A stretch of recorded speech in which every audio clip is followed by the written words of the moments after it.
Hey everybody, this is Ken Jobst with a closer look at this week's midweek message, which was entitled Standing on the Hinge of History.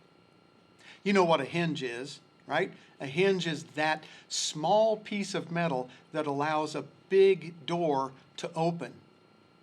In Genesis chapter 37, we see an example of a hinge person, someone upon whom the entire story turns. You know that the book of Genesis tells us about the patriarchs Abraham, Isaac, and Jacob, and then Joseph. Joseph's story goes from Genesis chapter 37 all the way through Genesis chapter 50. It's the longest biographical treatment of a person in the book of Genesis. But watch, when Joseph was 17 years old, his father sent him out to find his brothers and see how his brothers were doing in watching the sheep. He was sent to a place called Shechem because he thought his brothers should be in Shechem. His father said, go to Shechem. He went to Shechem. There's nobody. There's no sheep. There's no brothers. There's no nothing in Shechem. And so he's wandering around looking this way, and he's wandering around, he's looking that way. Doesn't see him anywhere. And then a passerby, a guy who the Bible doesn't name at all, sees Joseph wandering around and says, he intervenes. He says, why are you wandering around? Joseph says, I'm looking for my brothers.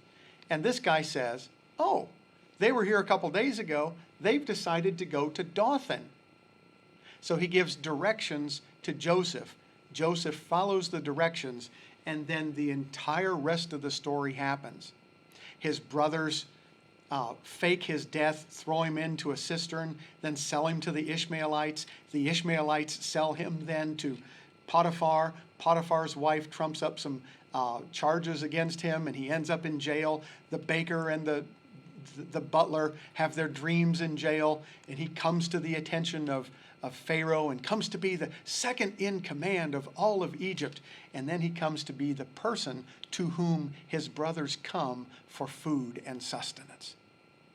In the end, it turns out Joseph does not carry animosity toward his brothers, but as Genesis 50:20 says, all these things happened that were meant for harm, but God turned them to good to the saving of many people alive. Now watch. Joseph might have just gone out and wandered, not found his brothers, not found the sheep, turned around and gone home. Then what would have happened? Nothing of the rest of the Genesis story would have happened. It would have ended right there.